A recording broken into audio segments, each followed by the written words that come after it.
Good evening and welcome to this ABC 36 News Update. I'm Megan Skaggs. Scott County saw some of the worst of this afternoon's storms, from a store and stamping ground to flooded roads throughout the county. ABC 36's John McGarry was there. I'm one of these that's scared of storms anyways. On this afternoon, Krista Darnell had good reason to be scared.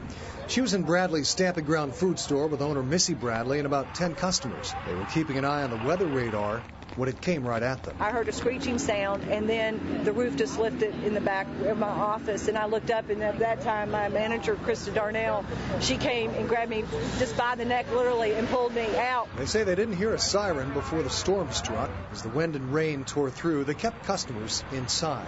No one was hurt.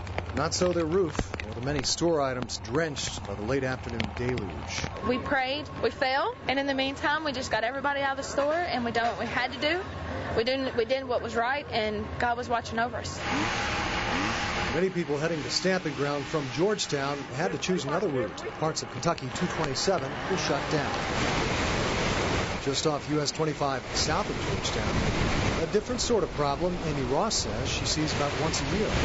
This bridge flooded out by Elko Creek.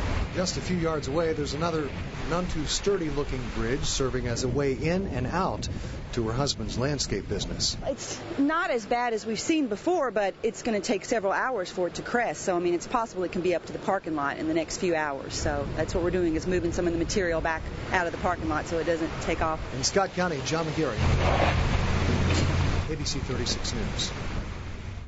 Well, in Lexington, employees at Kids Cozy Cottage Daycare on Bryan Avenue say a flash flood shut down their daycare. Water began rushing into the basement level of the building this afternoon. That's where about a half dozen 4- to 5-year-old kids and a daycare employee were holding activities.